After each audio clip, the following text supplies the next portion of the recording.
Britain has lifted its controversial Omicron travel ban on South Africa and 10 other Southern African countries. But what damage has the ban already done? For more on this, we are joined by Dr. Oscar van Heerden, Deputy Vice-Chancellor at the University of Fort Hare.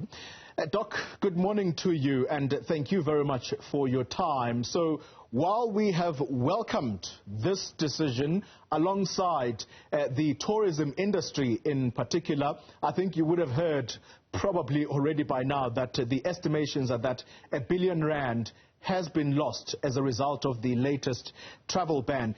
What should the posture of our country diplomatically be towards the UK when they took a decision that our authorities have since described as travel apartheid? No, absolutely. Good morning, Collier, and good morning to the viewers. I think South Africa's posture is one of disappointment. I think that the government should indeed engage with the UK government on a serious note to try and understand what exactly informed the sudden travel ban. Here we have a situation where everyone in the world is trying to stay ahead of this devastating pandemic, to try and curb the virus. And so we all make our contributions. And when South Africa did the right thing to immediately, upon discovery, announce a new variant in order to prepare the world to deal with it effectively, they then get targeted, they get slapped with travel bans.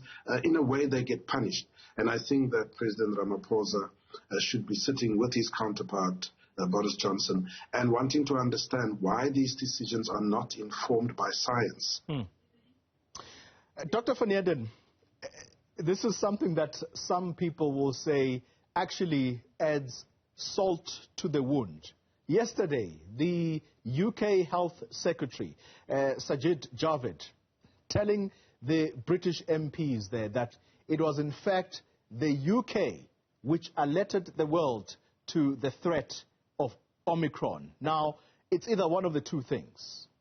He's either lied to the British MPs, because if this variant was already circulating in the UK, why in the world punish South Africa and fellow Southern African states?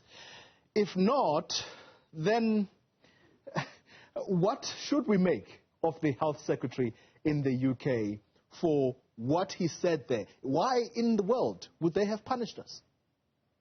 Yeah, you know, the thing is, Collie, just like South Africa is a massive tourist destination for the world, so too, as you can imagine, is large parts of Europe and the United Kingdom. They too depend on massive inflows of tourists to boost their economy and so forth. One can only deduce that if indeed the Omicron variant was present at some point prior to South Africa's announcement to the world, then it means that they were playing politics. They knew that there was a variant. They simply did not inform their own public, nor did they inform the World Health Organization, because they were protecting their own self-interests. When South Africa does it, they immediately pounced. We now know in hindsight, that the variant was already present in Belgium and parts of Europe. And now the minister in the UK says they actually also knew about it before South Africa. So when people talk of apartheid, travel apartheid, you know, there is a lot of politics involved here and a lot of money, as you rightfully point out. 2 days after the announcement of the travel ban, South Africa's tourism industry lost R1 billion. And that's not to talk about the previous travel ban that was there 3 weeks earlier. So, you know, at the end of the day, I don't want to necessarily talk about conspiracies. But, you know, when you hit South Africa with a travel ban, just as we approach the summer holidays, then you mean effectively all those people that were going to leave your home country, the United Kingdom, to go on holiday and spend their money in South Africa, is now sitting at home and having to spend that money at home. Yeah. So I'm not saying anything with that. I'm not trying to say this. The truth of the matter is, it is very suspect how unfair the United Kingdom have treated South Africa. Doc, I can't get away from the fact that you've used the word punishment. who should dispense this and in what form?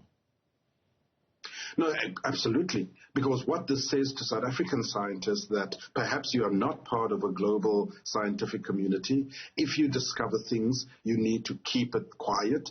Don't share it too willingly and too quickly, because you might just end up being on the receiving end. And I don't think that's how we want to actually deal with international relations. As the President has indicated, we are seen as partners, as allies in many respects, and yet we are not being treated as equals. And I think there's some introspection that South Africa and Southern African countries will have to do with regards to their tourism industry and their over-reliance on the United Kingdom and Europe, because they need to ask some serious questions. Doctor, let me ask you this final question, and it might also help me, because if we are lucky on this channel, we are going to be in conversation with the British High Commissioner to South Africa. If there's one critical question that needs to be asked of UK authorities about this devastating step that they have taken, what should that question be? When we dealt with the HIV pandemic many years ago, everyone told us that we are not following science, we are not taking informed decisions based on science. This time around, we have the corona pandemic. We have done nothing but adhere to the science. We've looked at the science. Why is it that when we do so, the United Kingdom finds it important to actually punish us and to show us up and to put travel bans? And I think the High Commissioner must answer that question. If not science, then what? Dr. Oscar van Heerden, thank you very much for your time. He is the Deputy Vice-Chancellor at the University of Fort Hare.